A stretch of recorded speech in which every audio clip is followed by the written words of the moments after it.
Happy Mother's Day, Mom. Michael handed me a pink plastic mug with a sticker that was already peeling off. $3. That's what I was worth to my own son. Meanwhile, I had just watched him give Catherine, his mother-in-law, a red velvet box with a $30,000 diamond ring and tickets for a Mediterranean cruise.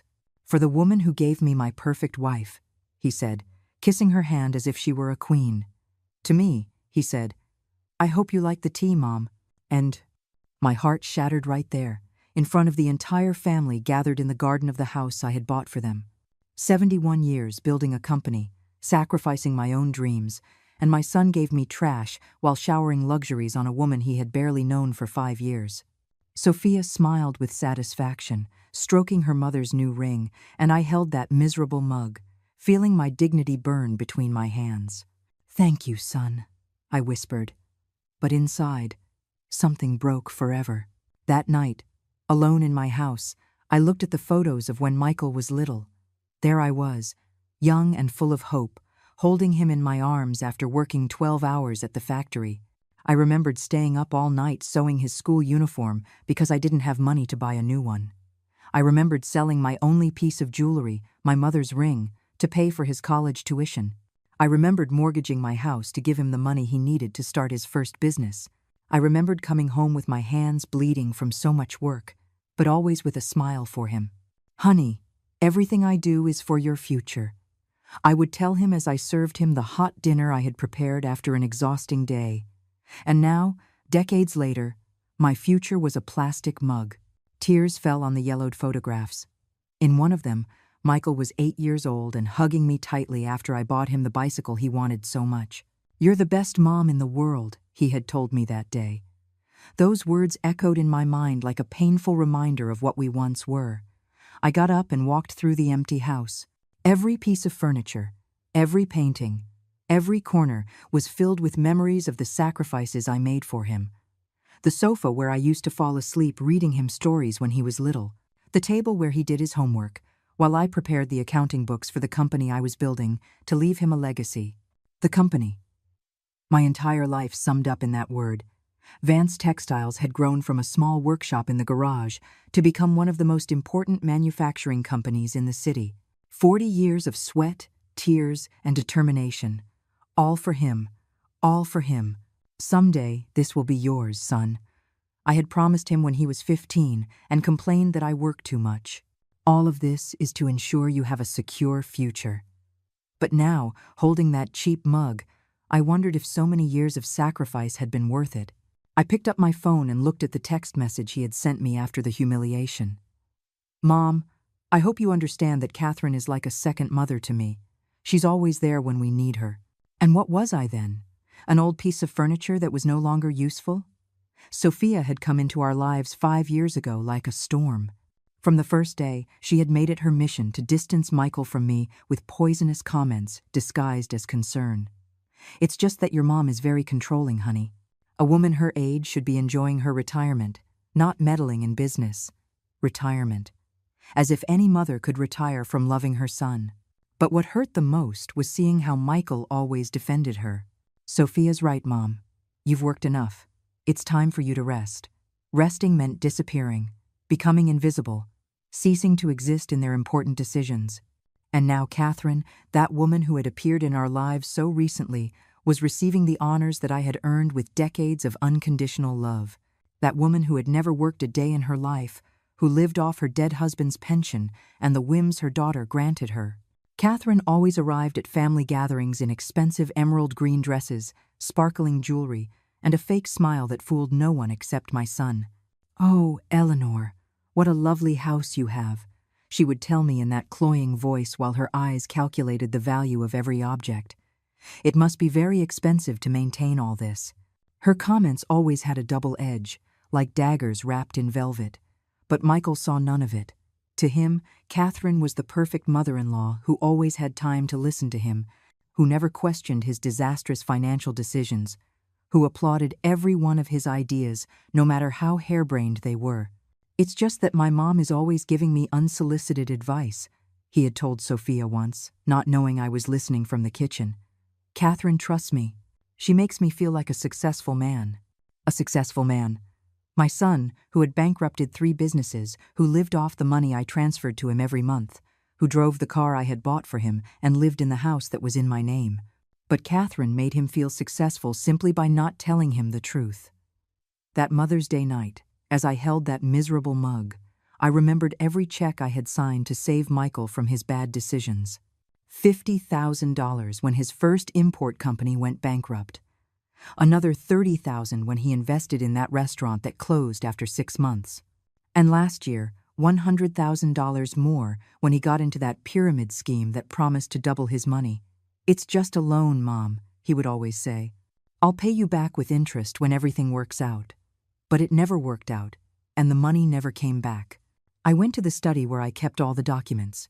I opened the drawer where I had the proofs of the bank transfers from the last 5 years, mountains of paper that told the story of my unconditional love and his growing ingratitude.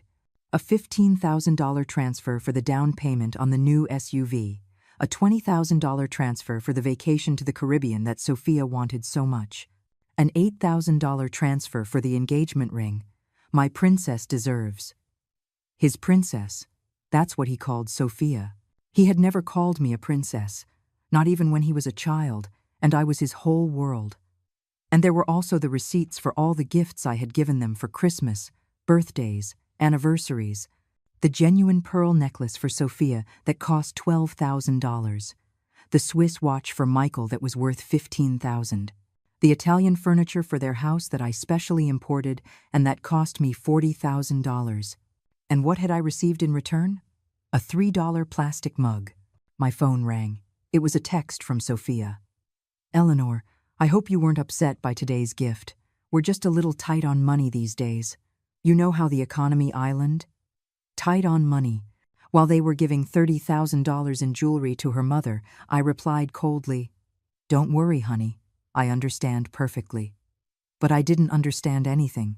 I didn't understand how my son had come to value me so little.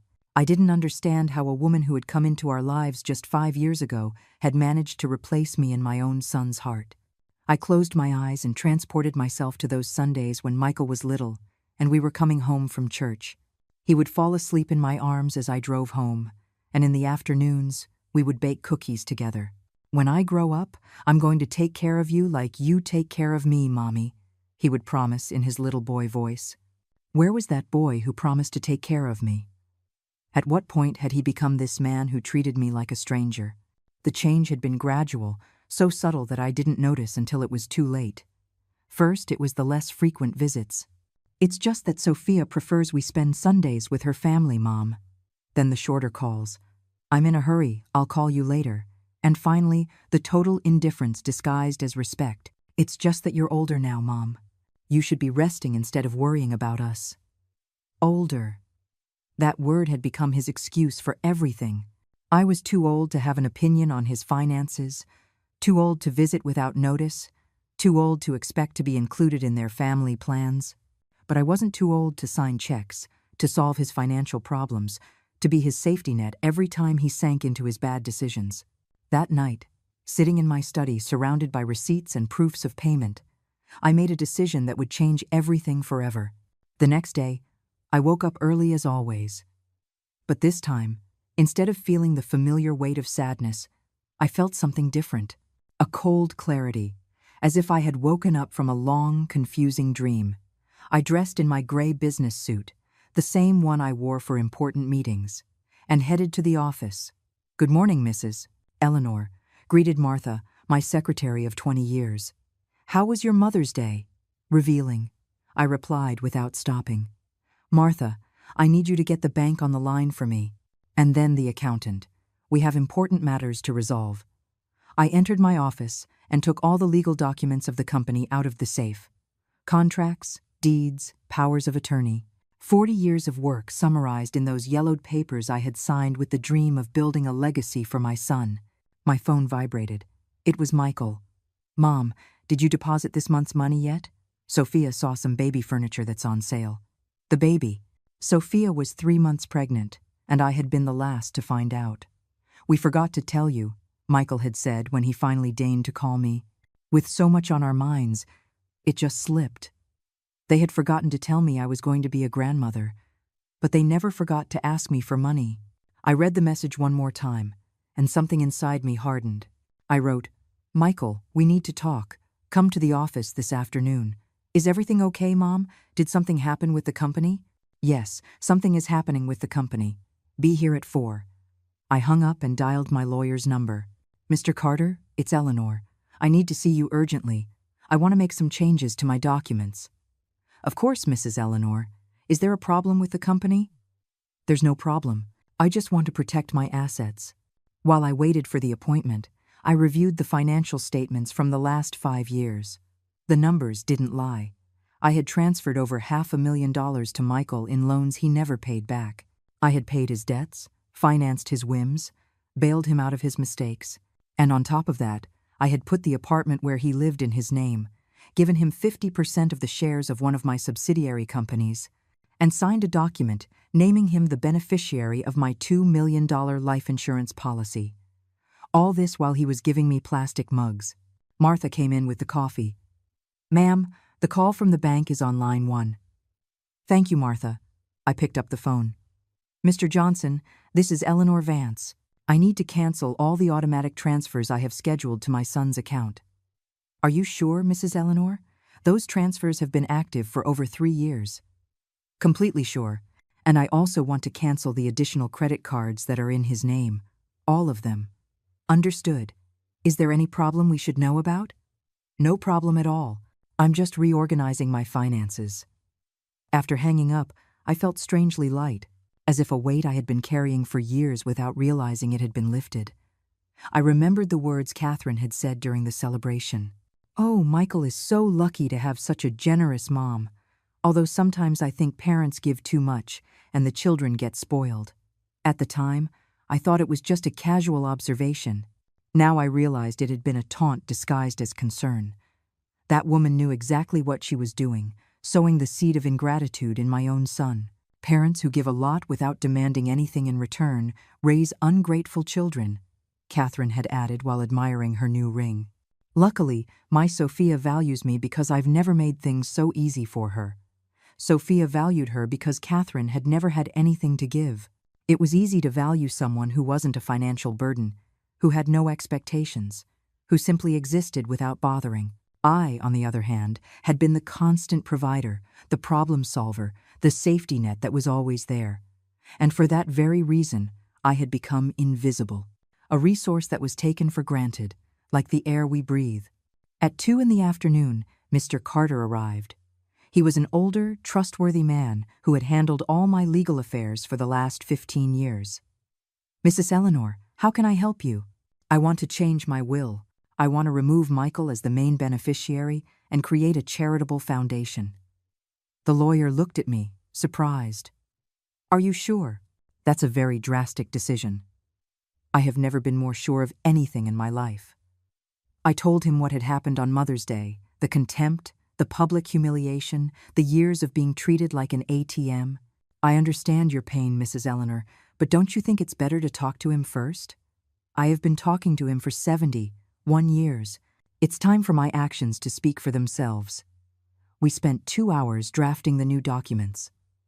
The Forgotten Mothers Foundation would be the beneficiary of 80% of my estate. The rest would be divided among my oldest employees, who had been more loyal than my own blood. Martha had worked for me for 20 years, arriving early and staying late without ever complaining. Robert, the head of production, had been like a brother for 15 years, taking care of the company as if it were his own. They deserved my gratitude more than the son who had forgotten me. And what about the apartment and the shares that are already in his name? That can be changed too. I want to recover everything I gave him. That will be more complicated legally, but it can be done. We will have to prove that they were donations conditioned on his respect and care for you. I have all the necessary evidence. At 4 o'clock sharp, Michael walked into my office with that confident smile he always wore when he came to ask for money. He was wearing a new shirt that he had probably bought with the money I had given him last month. His Italian shoes shone under the office lights, and the Swiss watch I gave him for his birthday gleamed on his wrist. "Hi, Mom. What was so urgent?" I looked at him without smiling. "Sit down, Michael. We have a lot to talk about. Are you okay? You look very serious. I'm perfectly fine.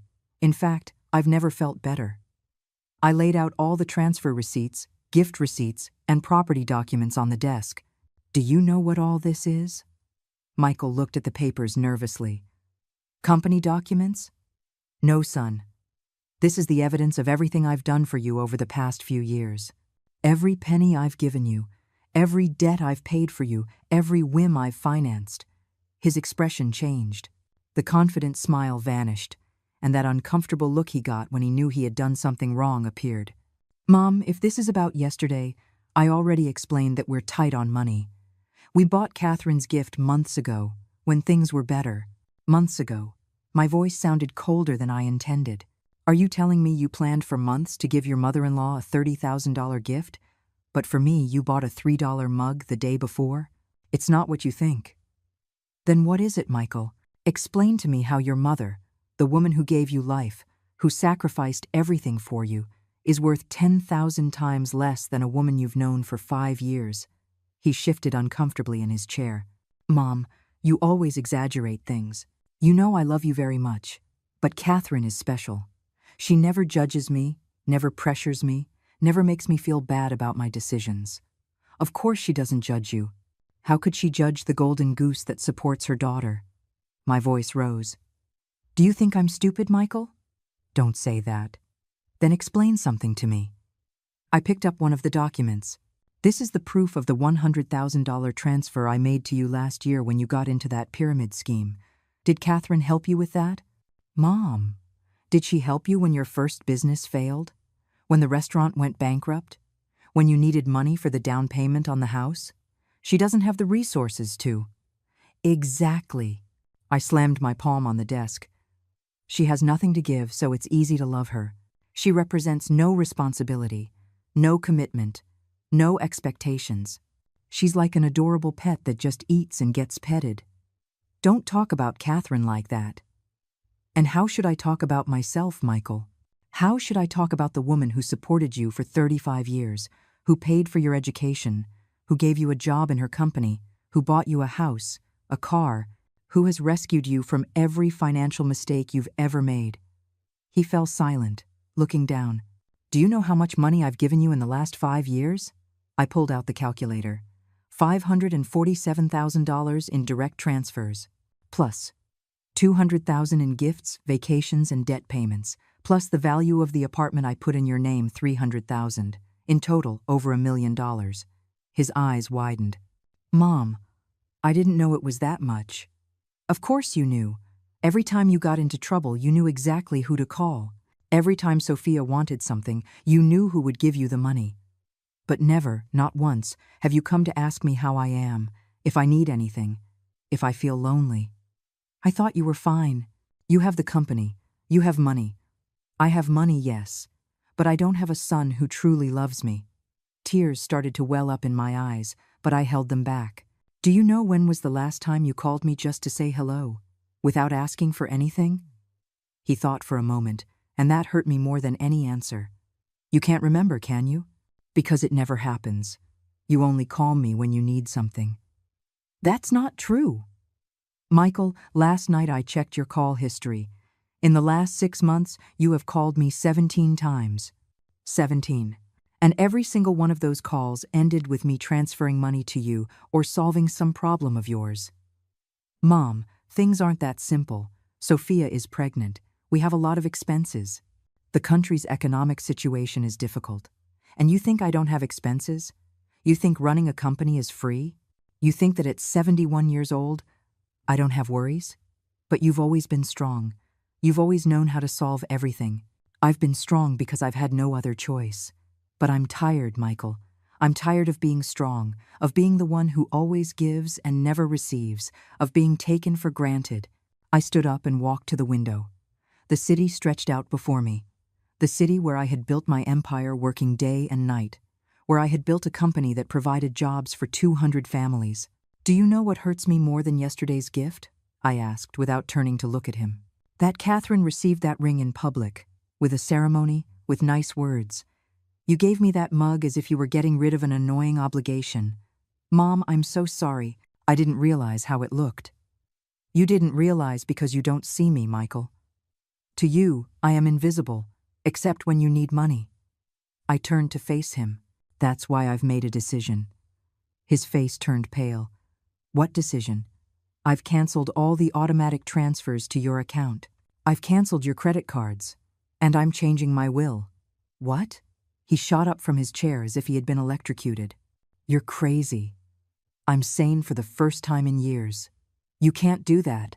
His voice broke, and for the first time in years, I saw real panic in his eyes. Mom, I have responsibilities. Sophia is pregnant. We have expenses to cover. And I have a dignity to recover. My voice sounded calmer than I felt inside. For 40 years, I've been your financial lifeboat. It's time for you to learn to swim on your own. But you can't just cut me off like this. I'm your son. Yes, you are my son. But when was the last time you acted like one? I walked back to the desk and picked up my phone. Martha, can you bring the documents we prepared with Mr. Carter? What documents? The desperation in his voice was palpable. The new will where I remove your name as the main beneficiary. The charitable foundation I've created will receive 80% of my assets. This is insane. He ran his hands through his hair, just as he did when he was a child and got nervous. You can't leave all your money to strangers. They're not strangers, Michael. They are people who really need help. Mothers abandoned by ungrateful sons, elderly women living in nursing homes because their families forgot about them. People who know the value of love and gratitude. Martha came in with a thick folder. Here are the documents, Mrs. Eleanor. Thank you, Martha. I opened the folder and placed the papers in front of Michael. As you can see, it's all legal. All that's missing is my signature. He took the documents with trembling hands. The Forgotten Mothers Foundation, 80% of the total estate. His eyes scanned the pages quickly. This is over $10 million. Money I built with my own hands, working 12 hours a day while you were playing in the park. Money I thought I would leave to a son who loved and respected me. But that son seems to have died, and in his place grew a stranger who only sees me as a bank account. Mom, please, we can talk about this. I know I've been inconsiderate, but I don't deserve this. You don't deserve it? My voice rose.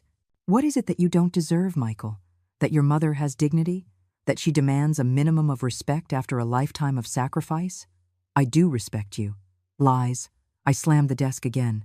If you respected me, you wouldn't have humiliated me yesterday in front of the whole family. If you respected me, you wouldn't have given your mother-in-law a gift 1,000 times more expensive than mine. If you respected me, you would have called to tell me I was going to be a grandmother instead of me finding out by chance. He slumped in his chair, defeated. What do you want me to do? Ask Catherine for the ring back.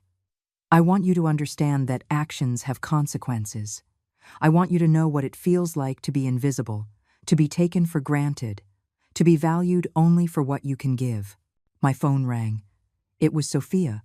I looked at Michael and answered on speaker. Eleanor? Michael isn't answering his phone. Is he with you? Yes, he's here. Perfect. Tell him we need the money for the baby furniture today. The sale ends, and we don't want to miss it. I looked at Michael fixedly. You tell her, Sophia. Michael? Are you there? We need $20,000. My mom says she knows a bank that can give us a loan, but it would be easier if your mom just transfers the money like always. Like always, I repeated. What an interesting expression. Sophia's voice changed, as if she had detected something strange in my tone. Is everything okay? Everything is perfectly fine, I replied. In fact, Michael is just explaining to you right now that he will no longer be able to ask me for money ever again. What? Michael quickly grabbed the phone. Sophia, I'll explain later. I'm in an important meeting. What did your mom mean by you can't ask her for money? We'll talk later. He hung up and looked at me with pleading eyes. Mom, please don't do this. Sophia won't understand. Sophia will understand perfectly. She will understand that the easy money is over, that you no longer have a cash cow to milk every time you want something. We're not like that. No? I took out my phone and showed the screen. Here are all of Sophia's messages from the last 3 months. Eleanor, we saw a beautiful crib. Eleanor, we need to trade in the car for something safer for the baby. Eleanor, the doctor recommends special, very expensive vitamins. Every single one ended with me transferring money. You're taking things out of context. Really? I continued reading. Eleanor, my mom says that to be a grandmother, you should help us more with the pregnancy expenses. She sent me that message a week ago. Your mother-in-law, that woman who barely knows me, is telling your wife how much money I should give you. Michael fell silent, probably remembering that conversation. And here's my favorite, I continued. Eleanor, Catherine says that truly loving grandmothers always support their daughters financially during pregnancy. We hope you will be that loving to us too. Sophia didn't mean that. Then what did she mean? That I'm an unloving grandmother if I don't give them money? That I have to buy the love of my grandchild who hasn't even been born yet? I got up and walked to the safe. I took out the folder where I kept the family photos. I spread them out on the desk. Look at these photos, Michael. Here you are at 5 years old, when I took you to the park every Sunday for a whole year after your father abandoned us. Here at 10, when I worked double shifts to buy you that bike you wanted. Here at 15, at your graduation, when I sold my car to pay for your study trip to Europe. His eyes filled with tears as he looked at the photographs. And here, I took the most recent one. You were at the wedding, when I spent $50,000 on a party Sophia wanted to impress her friends. Do you see my face in this photo? He studied it carefully. I'm smiling, but my eyes are sad. Do you know why? Because even then, I felt invisible. I was the mother of the groom, the one paying for everything, but Sophia made sure I felt like a second-class guest at my own son's wedding. Mom, I'm not finished. I took another photo. This is from the baby shower Sophia organized to announce the pregnancy. Do you see who is in the center of the photo? Catherine, surrounded by gifts, being congratulated by everyone. And where am I? In the corner, carrying the most expensive gifts that I had bought, but that Sophia presented as if they came from her. That was the day I realized I was no longer the baby's grandmother. I was just the anonymous sponsor of Sophia's whims. I carefully put the photos away. And yesterday, on Mother's Day, you confirmed what I already knew. For you, I am a disposable resource. Michael wiped his tears with the back of his hand. Mom, I know I've been unfair to you, but give me a chance to fix it. You've had 35 years of chances, son. Every time I rescued you from your bad decisions. Every time I paid your debts without complaining. Every time I gave you money without asking for explanations. All those were opportunities to value me. But I do value you. No, Michael. You value my money. There's a huge difference. I sat across from him and looked him straight in the eye. Tell me, when was the last time you asked me how I feel? When was the last time you noticed that I'm getting older? That my joints sometimes ache? That I feel lonely in this huge house? He fell silent, and that silence was more eloquent than any answer. Do you know that last month I had to go to the doctor alone because they found a lump in my breast? A lump that, thank God, turned out to be benign. Do you know why I went alone? Because I didn't want to worry you. Because I knew you had a lot on your mind with Sophia's pregnancy. Why didn't you tell me? What for? So you could tell me I should have gone to a more expensive private doctor? So Sophia could complain that I was stressing her out with my health problems during her pregnancy? I would never have said that. Maybe not in those words, but you would have made me feel like a burden, just as you always make me feel when I need something from you. My phone rang again. This time it was an unknown number. Hello, Mrs. Eleanor Vance? This is San Rafael Hospital. Your name is listed as the emergency contact for Mrs. Catherine Mills. My blood ran cold. I looked at Michael, who had turned pale upon hearing his mother-in-law's name. What happened? Mrs. Mills was in a car accident an hour ago. Nothing serious, but she needs someone to come and sign the insurance papers and pick her up. Her daughter is out of the country and can't come. I think there's a mistake. I'm not related to Mrs. Mills. According to our records, you are listed as the emergency contact on her health insurance. I hung up and looked at Michael in disbelief. Can you explain to me why I am listed as your mother-in-law's emergency contact? Sophia said she needed to put someone local, and since you're like family. My voice trembled with indignation. I'm like family to Catherine, but I'm not family enough for my own son to treat me with respect. Mom, it's not the same. You're right. It's not the same. Because I've never given Catherine a single penny, never paid her bills, never solved her problems. Yet, for legal purposes, I am her emergency contact. How convenient. I stood up abruptly. You know what I'm going to do? I'm going to the hospital. I'm going to pick up your dear mother-in-law, and I'm going to explain to her exactly why I can no longer be her emergency contact. Don't do that, please. Why not? She deserves to know the truth. She deserves to know that the daughter-in-law she so despises has been financing all the luxuries her own daughter gives her. I grabbed my purse and the car keys. Because you know what, Michael? That $30,000 ring you gave her yesterday didn't come from your savings. It came from the money I transferred to you last month for baby expenses. His eyes widened in horror. Mom, And the cruise that she was so excited about, you didn't pay for that either. I paid for it, indirectly, with all the loans you've never paid me back. I didn't know you would see it that way. How else was I supposed to see it? You gave my own savings to the woman who constantly humiliates me. My voice broke. You used my money to buy love from a stranger while giving me crumbs. I walked to the door, but I stopped and turned back to him. Do you know what the saddest part of all this is? That when Catherine finds out that everything she received from you was actually my money, she will probably thank me more than you have in all these years. Mom, wait. No, Michael. I've waited long enough. I waited for you to mature. I waited for you to value me. I waited for you to realize everything I've done for you. But I'm not waiting anymore. I walked out of the office, and he followed me down the hall. Mom, you can't leave like this. We have to solve this. I stopped in front of the elevator. I've already solved it. I signed the documents this morning. Your allowance is cut off, your cards are canceled, and your inheritance is going to people who really need it. But I'm your son. The elevator doors opened. I stepped inside and turned to face him one last time. Yes, you are my son. But I am no longer your ATM. The doors closed with him standing in the hallway, mouth open and eyes full of panic. During the drive to the hospital, my phone didn't stop ringing. Michael called me over and over, but I didn't answer. For the first time in years, I felt like I was in control of my own life. I arrived at San Rafael Hospital and asked for Catherine Mills. I found her in the waiting room, with a bandage on her forehead and looking much less elegant than the night before. Eleanor, what are you doing here? I came to pick you up. Apparently I'm your emergency contact. Oh, right. Sophia put your name down because you're the only one with a car available in the afternoons. Her explanation was so casual, so dismissive, that it confirmed all my suspicions. I see. So I'm useful for emergencies, but not important enough to receive a decent Mother's Day gift. She looked at me, confused. Excuse me? Nothing, Mrs. Mills. Let's go. We have a lot to talk about on the way. During the ride to Catherine's house, the silence in the car was so thick you could cut it with a knife.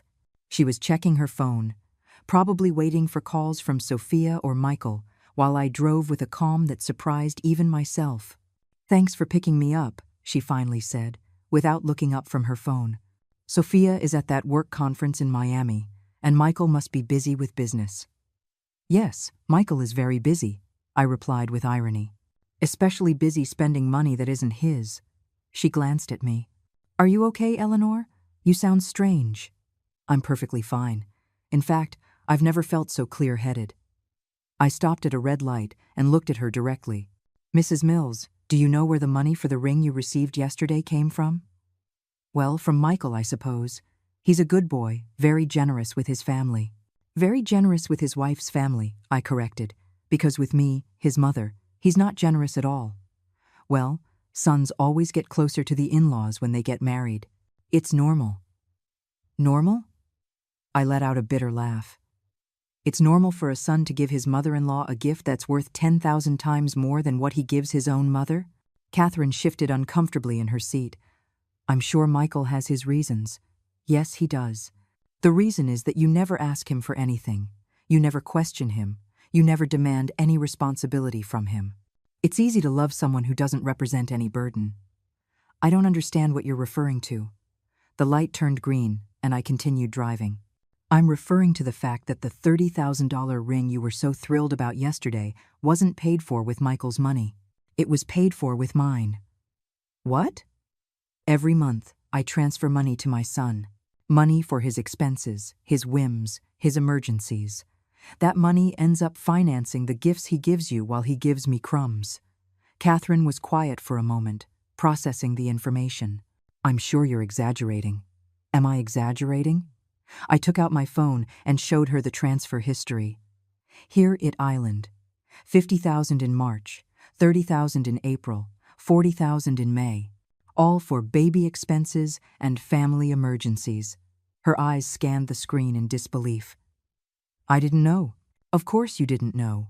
Because Michael and Sophia have made sure you think he's a successful and prosperous man, when the reality is that without my money, he couldn't even pay the rent. But he has his job. His job allows him to live modestly. Everything else, the big house, the new cars, the vacations, the expensive gifts, all of that comes out of my pocket. We arrived at her house, but I didn't stop. I kept driving. Where are we going? My house was back there. We're going for a drive. I want you to see a few things. I drove towards the city center, towards the buildings where I had my offices. Do you see that building? Yes. It's mine. I bought it 20 years ago, working 16 hours a day. Do you see that factory? Yes. It's also mine. I built it from the ground up, with my own hands, to leave a legacy for my son, a son who now sees me as a nuisance. Catherine remained silent, clearly uncomfortable with the direction the conversation was taking. For 40 years, Mrs. Mills, I got up at 5 in the morning to work on building an empire. Do you know why? So that my son would have a secure future, so that he would never lack for anything. Eleanor, I think you should take me home. I'm not finished yet. My voice hardened. I want you to understand something very important. Every luxury Sophia flaunts, every expensive gift you receive from my son, every trip they take, all of it is being paid for by me. I'm not comfortable with this conversation. I haven't been comfortable for 5 years, since you came into my family and started poisoning my son against me. I have never done that. No? I pulled over in a parking lot and looked at her intently. Weren't you the one who told Sophia that controlling mothers damage marriages? Weren't you the one who suggested I was too meddlesome in my son's life? I was just expressing my opinion. Your opinion has been very costly, Mrs. Mills. It has cost me my relationship with my son. It has cost me my dignity. And it has literally cost over $1 million of my assets. Her eyes widened. $1 million? Yes, that's what I've spent on my son since Sophia came into his life. $1 million that could have been for my retirement, for my medical expenses, for my peace of mind. Instead, it has gone to support a family that despises me. I took out my phone and showed her more documents. Here is the proof of the house that's in Michael's name, but that I paid for. Here is the one for the car he drives, also paid for by me. And here, my favorite, the receipt for the cruise you were so excited about yesterday. You paid for the cruise? Indirectly, yes. With the money I gave Michael last week for pregnancy medical expenses. Catherine covered her face with her hands. My God, I had no idea. Now you know. And you also know that as of today, it's over. I am no longer going to finance this farce. What do you mean? I mean I have canceled all transfers to my son. I have changed my will. I will no longer be the cash cow that supports this family of ingrates. My phone started to ring. It was Michael again. This time, I answered and put it on speaker. Mom, where are you? Sophia is driving me crazy. She says the credit cards aren't working. Hello, Michael. I'm here with your mother-in-law. I was just explaining to her where the money for her gifts yesterday really came from. What? Why are you doing this? Because it's time for everyone to know the truth. Mrs. Mills wants to say something to my son. She took the phone with trembling hands. Michael, is it true that your mother gives you money every month? Catherine, that's not your business. Yes, it is my business, because you gave me gifts paid for with her money. You made me an accomplice to your ingratitude without my knowing. Don't exaggerate. Don't exaggerate, her voice rose. Your mother just showed me that you have received over $1 million from her and you give her plastic mugs." There was a long silence on the other end of the line. "Michael," Catherine continued, "I raised Sophia alone after her father died. I worked double shifts as a nurse to pay for her education. I never had money to give her luxuries, but she always had my love and respect. And now I find out that my daughter is married to a man who doesn't know how to value the woman who gave him everything. Catherine, don't say anything else. Take me home, Eleanor. I've had enough revelations for one day." I hung up the phone and started the car. The rest of the trip was silent until we reached her house. Before getting out, Catherine looked at me with eyes full of tears. "Eleanor, I didn't know any of this. If you had known, what would you have done differently? Would you have told Sophia to respect her mother-in-law more?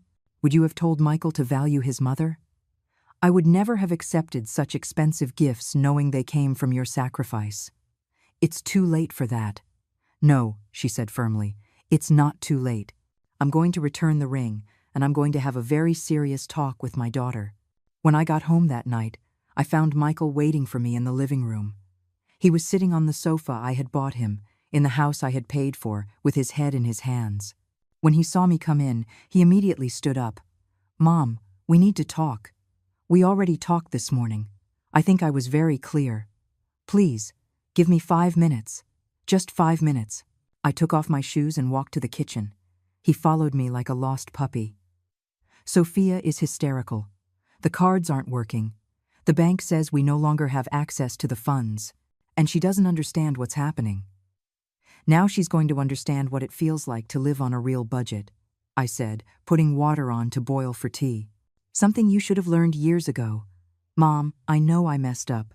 I know I haven't valued you as you deserved, but you can't just cut everything off from one day to the next." "Why not? You cut off your respect for me from one day to the next. You cut off your gratitude, your consideration, your filial love. Why can't I cut off my financial support? Because we're family." "Family," I turned to face him. "When was the last time you treated me like family, Michael? When did you invite me to dinner just because you wanted my company? When did you call me just to ask about my day? That's going to change." "No, it's not going to change, because you've had 5 years to change, and you've only gotten worse." I poured my tea and sat at the table.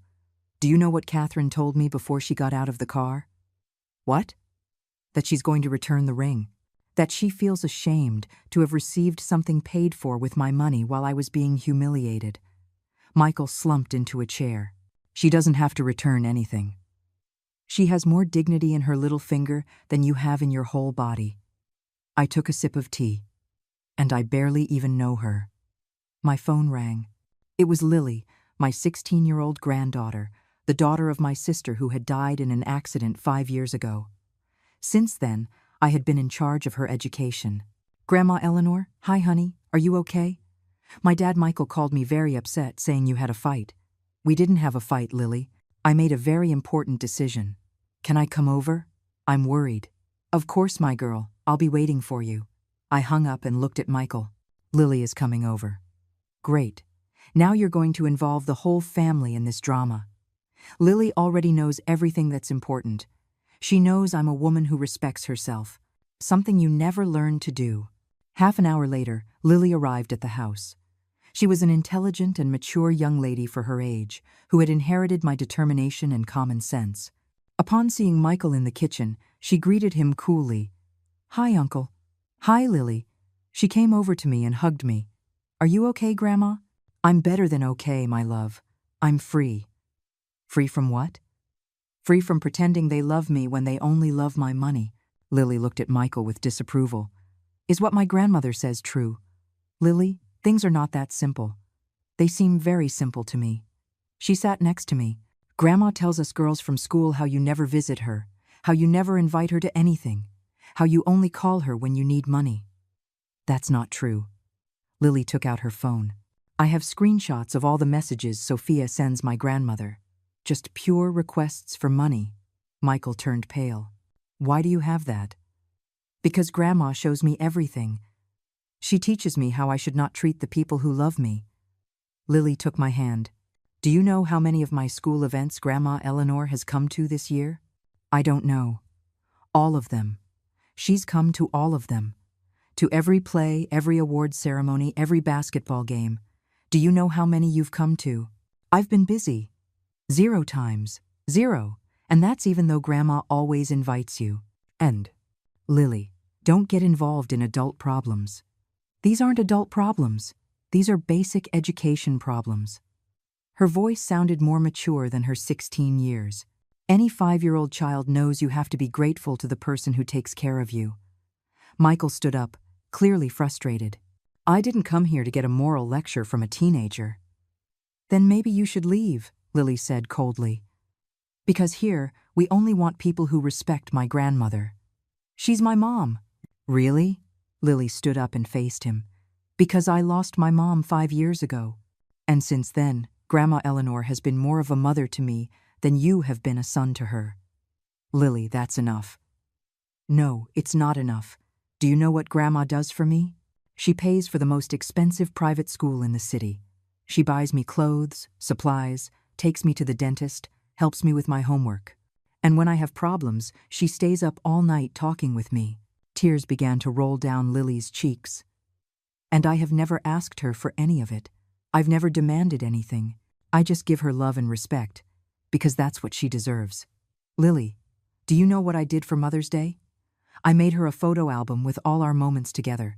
It cost me $0, but it took me 3 weeks to put it together, and when I gave it to her, she cried with emotion.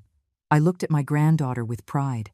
This young lady understood the value of true love better than my own son. And what did you give her? A cheap plastic mug, while you gave $30,000 jewelry to a woman you barely know. Michael collapsed. You're right. You're all right. I'm a horrible son. You're not horrible, Lily said, softening her tone. You're careless. You're ungrateful. But you can change. How? It's too late. She canceled everything. She changed the will. The will can be changed again, I said calmly. But respect has to be earned again. What do I have to do? Lily and I looked at each other.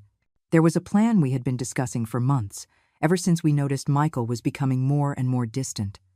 First, Lily said, you have to learn to live without Grandma's money, for at least a year. A year? A full year, I confirmed. No transfers, no loans, no me paying your debts. You have to prove you can be a responsible man on your own. But Sophia is pregnant. And there are millions of pregnant women in the world who live on their husbands' real salaries, Lily said. You'll have to adapt. Second, I continued, you have to start treating me like your mother, not your bank. That means calling me to say hello, visiting me without asking for anything, including me in your family plans. And third, Lily added, you have to apologize to Grandma publicly, in front of the whole family, especially in front of Sophia and Catherine. Michael looked at both of us. And if I do all that? If you do it from the heart, and for a full year, I will consider restoring a part of your inheritance, I said. But it will never be like before. I will never again be your unconditional financial safety net. And what about the company? The company stays with me until you prove you have truly matured. And when I die, 60% will go to the charitable foundation. The rest can be yours if you have proven you deserve it. Michael was quiet for a long time. Do you really think I can change? Lily looked at him with a wisdom that young people sometimes have. Uncle, everyone can change. The question is if you really want to. 6 months later, my life had completely changed.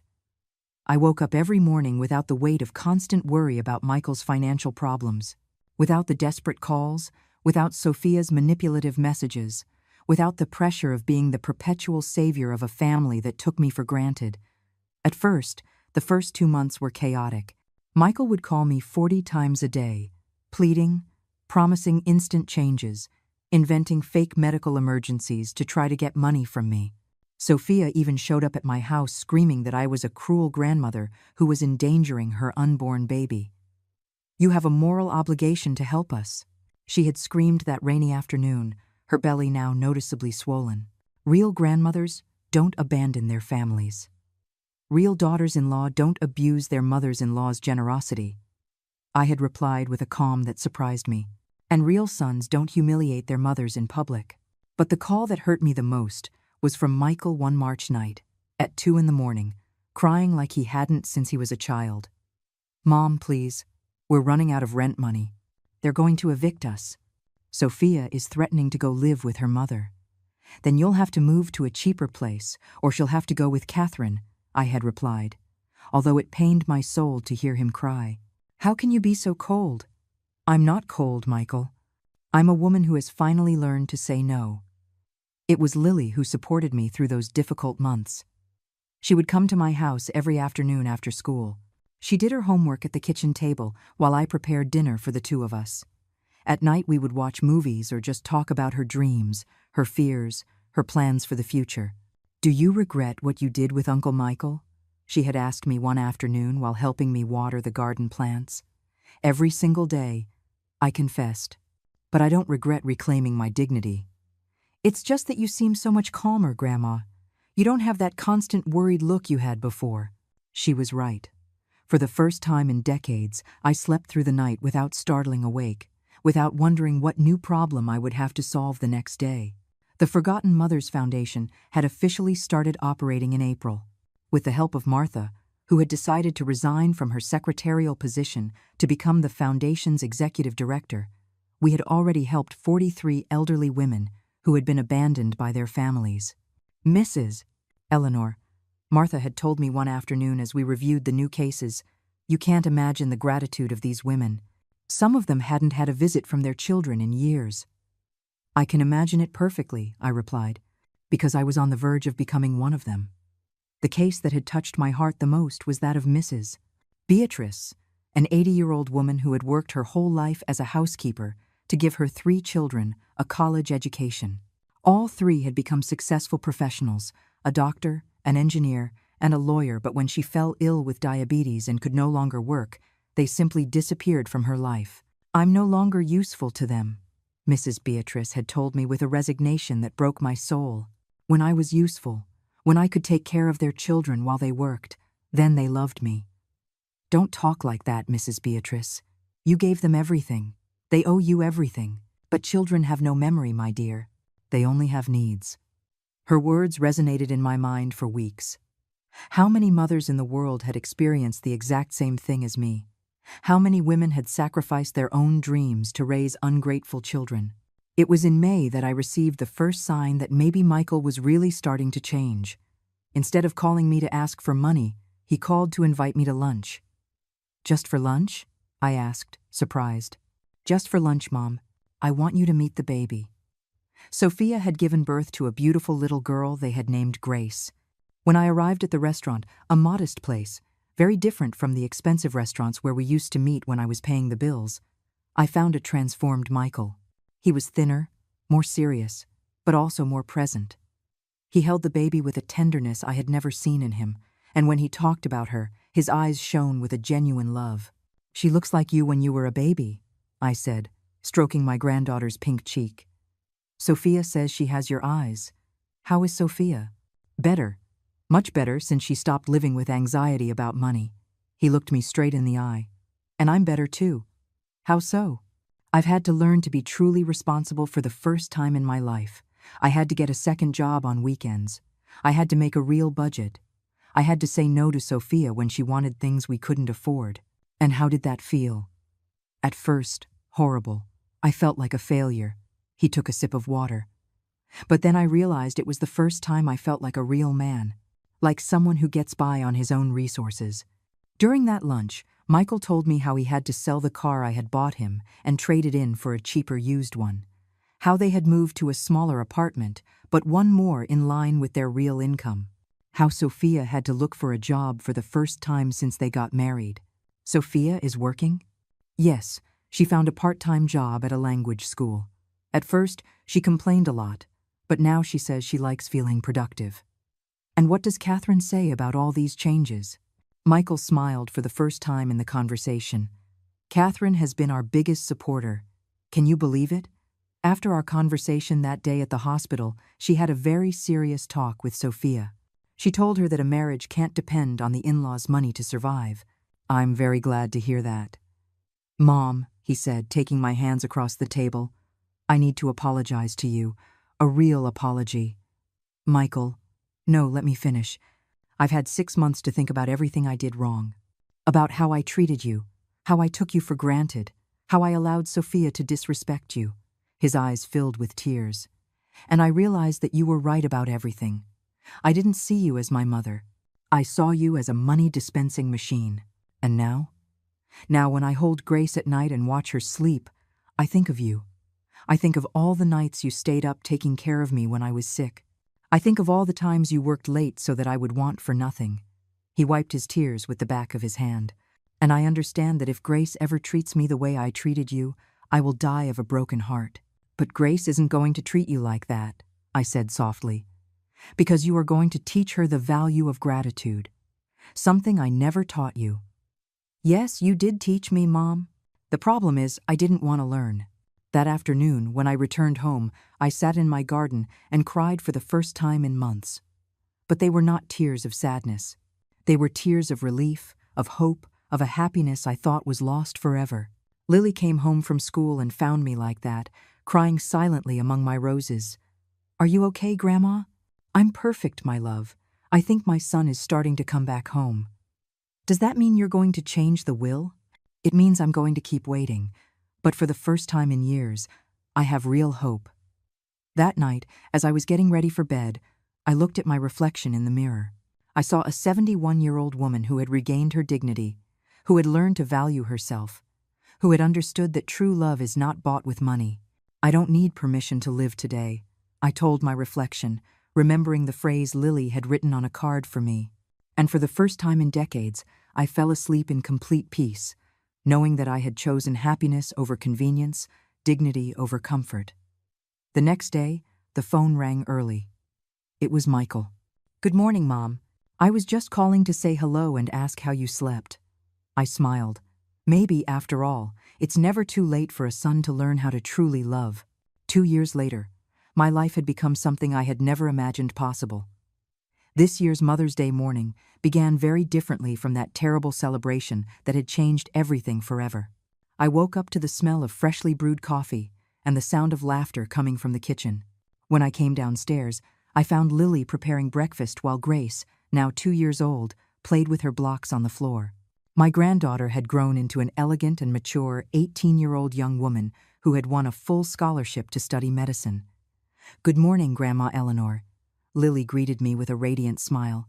"Grace and I wanted to surprise you with your favorite breakfast." Little Grace ran towards me with her arms outstretched. "Grandma, Grandma." I lifted her into my arms and felt that deep peace that only genuine, unconditional, and selfless love can give. "Where are Mom and Dad?" I asked as Grace played with my necklace. "They're on their way. Michael had to go pick up your gift." "My gift?" "Yes, this year is special." At 10 in the morning, Michael and Sophia arrived.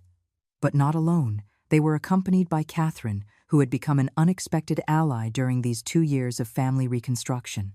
"Happy Mother's Day, Mom," Michael said, hugging me with a warmth that had taken him 37 years to develop. "Happy Mother's Day, Eleanor." Sophia greeted me, and for the first time in years, her greeting sounded sincere. "We brought something special for you." Michael handed me a small box, but unlike that plastic mug from 2 years ago, this one was carefully wrapped and accompanied by a handwritten letter. "Before you open the gift," Michael said, "I want to read you something." He unfolded a piece of paper and began to read with an emotional voice.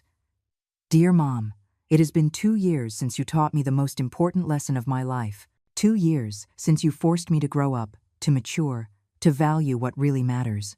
During this time, I have learned what it means to be a real son, not just a recipient of favors." His eyes filled with tears, but he continued. "I have learned to call you just to hear your voice. I have learned to visit you without needing anything. I have learned that a mother's love is the greatest treasure a son can have, and that this love is not bought with money. It is earned with respect and gratitude." Sophia took his hand and continued reading. "That's why, this year, we wanted to give you something that represents not what we can buy you, but what it means to us to have you in our lives." I opened the box with trembling hands.